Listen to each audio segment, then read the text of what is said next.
Buenas noches, bienvenidos a Ocio Beta. Soy Jorge Monroy y en este canal me he dedicado a crear videos de índole científico-cultural con el único objetivo de que tú, espectador, aprendas mientras te entretienes día a día. Es por esta razón que en vísperas de Halloween te traigo un especial de 3 relatos basados en hechos históricos y sociales. Mi objetivo no es convencerte de que los creas, sino informar y que conozcas el origen de cada uno de estos hechos.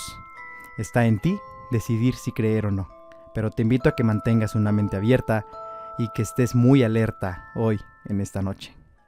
Sin más que decir, continuemos.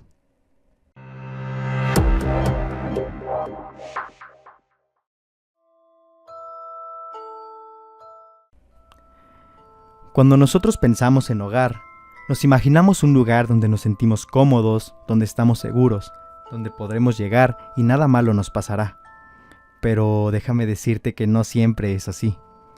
En un rincón de California existe una historia que ni los más grandes historiadores, activistas de la actividad paranormal y científicos del mundo han podido explicar concretamente. La mansión Winchester, en un rincón de California, es una edificación que esconde una historia bastante perturbadora. Pero tenemos que remontarnos al principio. Todo comenzó en el siglo XIX con Sarah Winchester, la viuda del heredero del imperio de armas Winchester. Tras la muerte de su esposo y de su hija, bajo condiciones demasiado extrañas que los médicos nunca pudieron explicar, Sarah quedó sola y heredó una inmensa fortuna, pero también una creencia que día a día la carcomió por completo.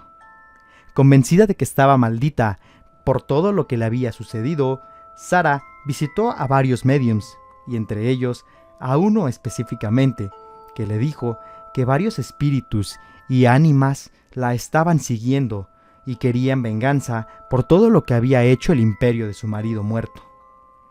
Esto la aterró a un punto donde entró en psicosis y un poco de esquizofrenia. Cuenta la leyenda y los relatos de las personas que la conocieron que no podía dormir, y en su mansión, que en ese entonces era normal, comenzaban a escucharse ruidos, gritos, risas e inclusive los más extraños y alertantes movimientos. Así, la construcción de la mansión Winchester empezó en 1884 y en los siguientes 38 años, Sarah no detuvo ni un solo día el trabajo, ni tampoco durante la noche. La viuda contrató un ejército de obreros que construyeron y reconstruyeron y volvieron a construir incesantemente, guiados por las únicas indicaciones de Sarah. La casa creció hasta convertirse en una extraña, aterradora y perturbadora estructura de 7 pisos, repletas de habitaciones y pasillos diseñados sin sentido aparente que hasta hoy no han podido ser enumerados completamente. Imagínate estar ahí, en una enorme mansión de arquitectura inquietante, de vidrios, cuadros extraños, llenas de escaleras que no llevan a ningún sitio, puertas que se abren al vacío y pasillos que parecen perderse en el infinito. Se dice que esta construcción tenía un solo objetivo: que a Sarah pudiera andar por su mansión y, de sentir lo necesario, corriera rápidamente entre los pasillos, se metiera a las habitaciones, se escondiera tras las puertas o tras los muebles, y las ánimas y los espíritus no lograran encontrarla. Sarah pensaba que con toda esta edificación podría detener la persecución de las ánimas que todas las noches la aterraban. Cuenta la leyenda que Sarah diseñaba los planos en sesiones nocturnas, guiada por los propios espíritus que la atormentaban en su mente. Escaleras que no llevaban a ninguna parte, ventanas que daban a otras habitaciones, puertas que se abren hacia la nada, fueron construidas como trampas para estos mismos, en un intento de confundirlos y mantenerlos alejados. Con cada nuevo elemento extraño que añadía, Sarah intentaba protegerse de lo que creía era un ejército de demonios. La mansión misma parece cobrar vida. Quienes han visitado esta mansión afirman que en sus pasillos se percibe una energía extremadamente inquietante, como si los muros conservaran el eco de lamentos y pasos invisibles. Muchos aseguran que se pueden escuchar susurros y ruidos extraños cuando el silencio reina, y algunos han visto sombras moviéndose en el borde de su visión, como si los espíritus atrapados en el tiempo vagaran sin rumbo, buscando una salida en ese laberinto. Cuando Sarah Winchester falleció en 1922, la construcción de la mansión se detuvo abruptamente. Hoy en día, esta mansión permanece intacta, abierta para aquellos que desean explorar sus oscuros rincones. Se dice que los espíritus aún recorren sus habitaciones y sus pasillos, encerrados para siempre en un laberinto creado para ellos. Y dicen los más expertos en el tema que si entras a la casa, puede que no salgas solo. La realidad es que muchos historiadores ya han entrado a esta mansión y han hecho sus investigaciones, sus observaciones, han hecho videos e inclusive documentales. Pero nadie logra explicar algo. En la mansión, el número 13 está presente en las velas, en los espejos, en las habitaciones, en el número de ventanas, etc. Lo que sucede alrededor de esta casa es extraño, pero lo que nadie puede negar es que algo atormentó a Sarah a tal punto donde gastó su fortuna completa en construir esta mansión, y que todas las noches ella la recorría, tratando de evitar a lo que fuera que sea que la estaba persiguiendo.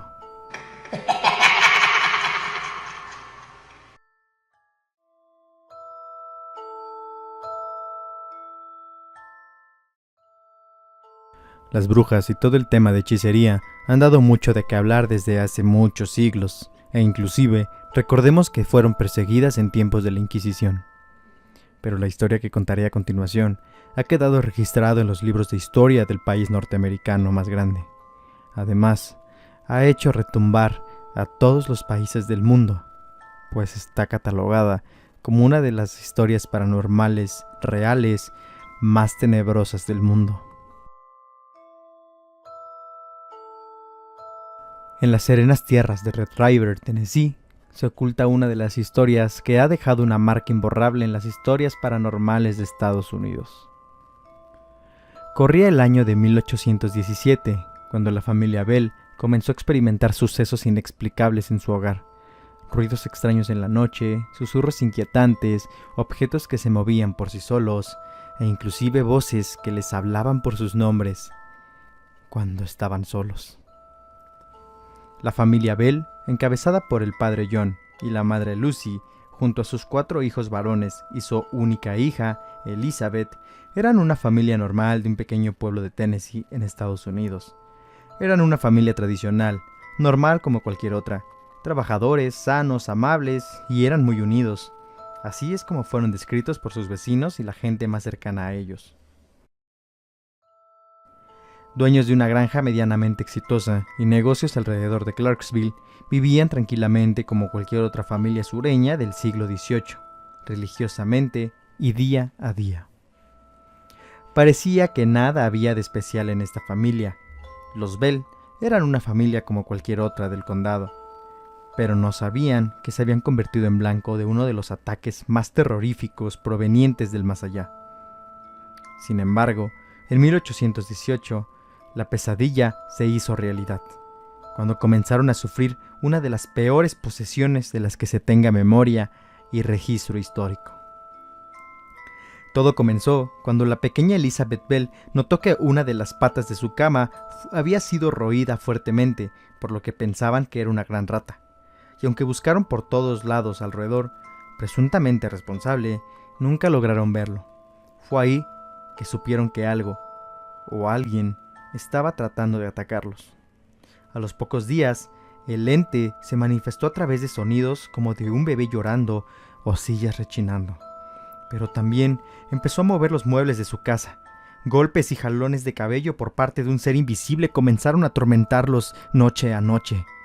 Mientras dormían, se veía cómo algo pasaba entre los pasillos, cómo las cosas se movían, cómo de debajo de la cama algo les hablaba, como para que se asomaran.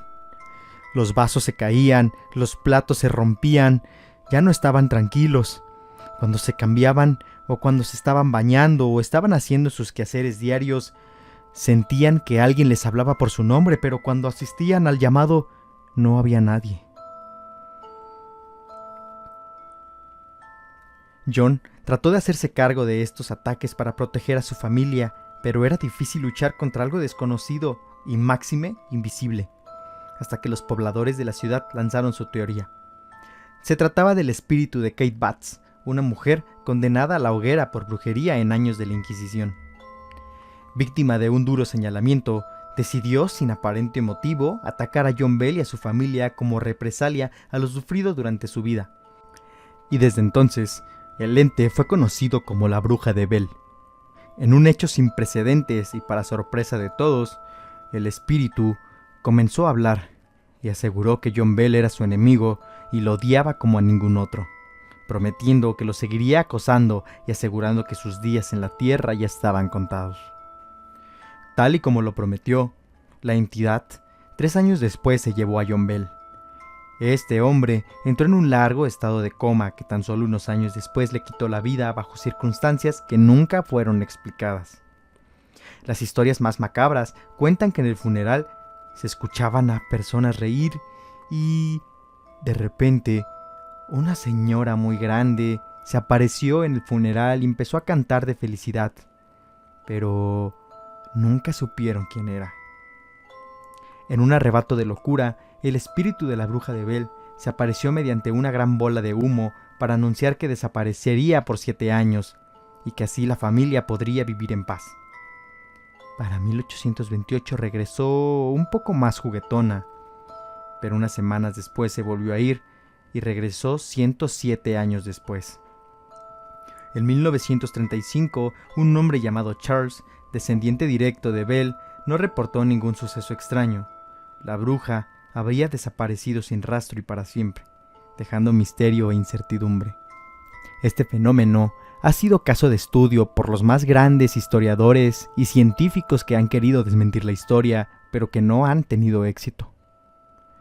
Este relato se ha mantenido vivo a través de documentales, libros y artículos como por ejemplo La Bruja de Blair. Hoy por hoy, miles de personas practican la brujería y se meten con cosas de hechicería, creyendo que tendrán el control de esto. Pero sin saberlo, están abriendo la puerta a algo que no conocen y que probablemente nunca podamos entender.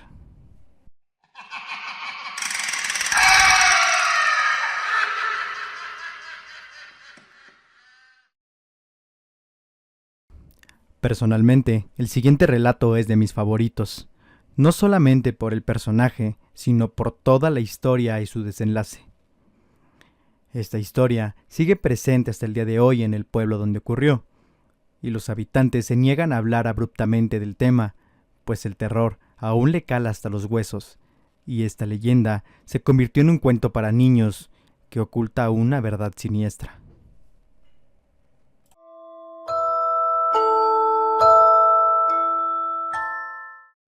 En este canal siempre he defendido que la realidad supera la ficción, y la historia que te contaré a continuación es una prueba real de esto. Los hermanos Grimm, autores de muchos de los cuentos más famosos infantiles del mundo, escribieron entre sus textos una historia llamada El flautista de Hamelin. En esta historia se narra cómo es que un hombre se llevó a unas ratas, las encantó y salvó al pueblo, pero la realidad es que la historia es mucho más tétrica. Corría el año de 1284 en la ciudad de Hamelin, Alemania, y estaban en un problema grave. La ciudad estaba plagada de ratas. Tantas eran que se empezaban a acabar los recursos de la ciudad, y los pobladores estaban totalmente desesperados, buscando quién les pudiera ayudar. Cuentan los registros históricos que entonces, desde las montañas, surgió un hombre, con una mirada penetrante y una forma de ser extraña, con una vestimenta de múltiples colores, y les dijo: «Por un pago, yo puedo deshacerme de su problema». Todos se miraron incrédulos y le dijeron: «Ok, si puedes lograrlo, te pagaremos lo que nos pidas».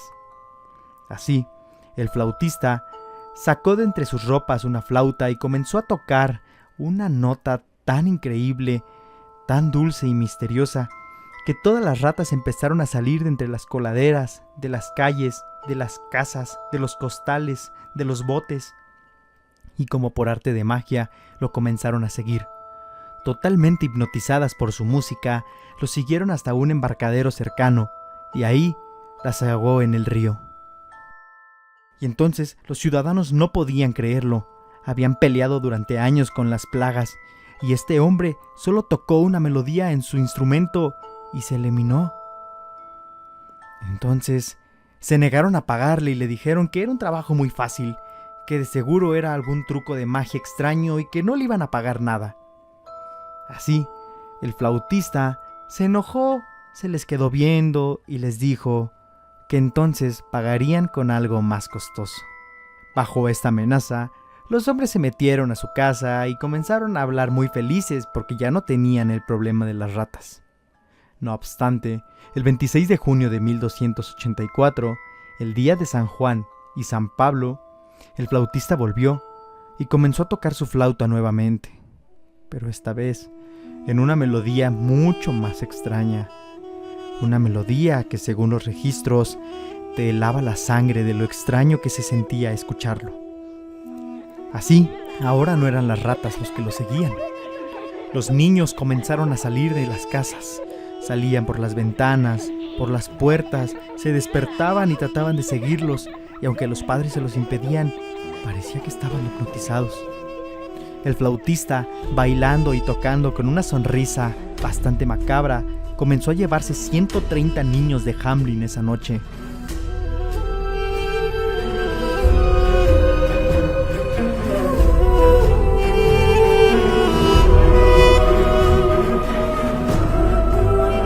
Se internó en las montañas y, a pesar de la búsqueda impecable e implacable que hicieron los ciudadanos, jamás fueron encontrados. Y así es como la historia del flautista de Hamelin ha tocado los corazones y ha helado la sangre de todo el mundo. Pues el 26 de junio de 1284, 130 niños fueron desaparecidos y jamás fueron encontrados. Los relatos históricos narran que este hombre jamás volvió a ser visto en el lugar. En el año 1284, en el día de Juan y Pablo, siendo el 26 de junio, por un flautista vestido con muchos colores, fueron seducidos 130 niños nacidos en Hamelin y se perdieron en el lugar del Calvario, cerca de las colinas. Así es como dice una inscripción que se encuentra en las paredes de piedra en la llamada Casa del Flautista, ahora convertida en un popular restaurante de Hamelin. Esta inscripción no es la única placa que existe y que relata lo ocurrido, ya que se han encontrado diversas pruebas, como el manuscrito de Lüneburg. El libro datado del siglo XV relata el crimen en 5 versos de memoria histórica, refiriéndose a la desaparición de los 130 niños, ocurrida el 26 de junio de 1284, a causa de un flautista, quien los guió hasta un lugar llamado Calvary o Koupen.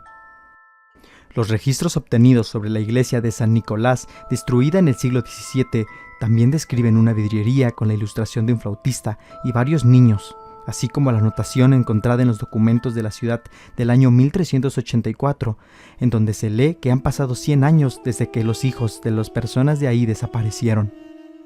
Puede que creas o no, pero los datos históricos están ahí, tú mismo puedes consultarlos, y si vas a la ciudad, te podrás dar cuenta que en ciertas calles a partir de cierta hora de la noche, no puedes volver a hablar o a tocar música. Existe un toque de queda permanente, por miedo de lo que ocurrió en esas fechas.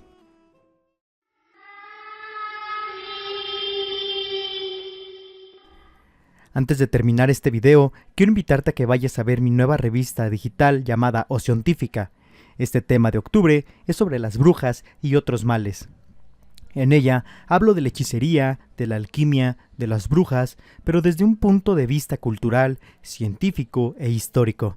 Estoy seguro que te gustará y que podrás aprender mucho más al respecto sobre estos. Y así es como concluimos este video con estos 3 relatos aterradores basados y sustentados en hechos históricos, sociales y en algunos casos que tienen un seguimiento científico. Deseo que tengas una excelente noche y te invito a que te pases por mis demás videos, estoy seguro que te gustarán. Si el video te gustó, déjame tu like, suscríbete y comenta, eso me ayuda mucho a seguir creando contenido. Que tengas una buena noche y recuerda que cuando miras dentro del abismo, Él también está viendo dentro de ti.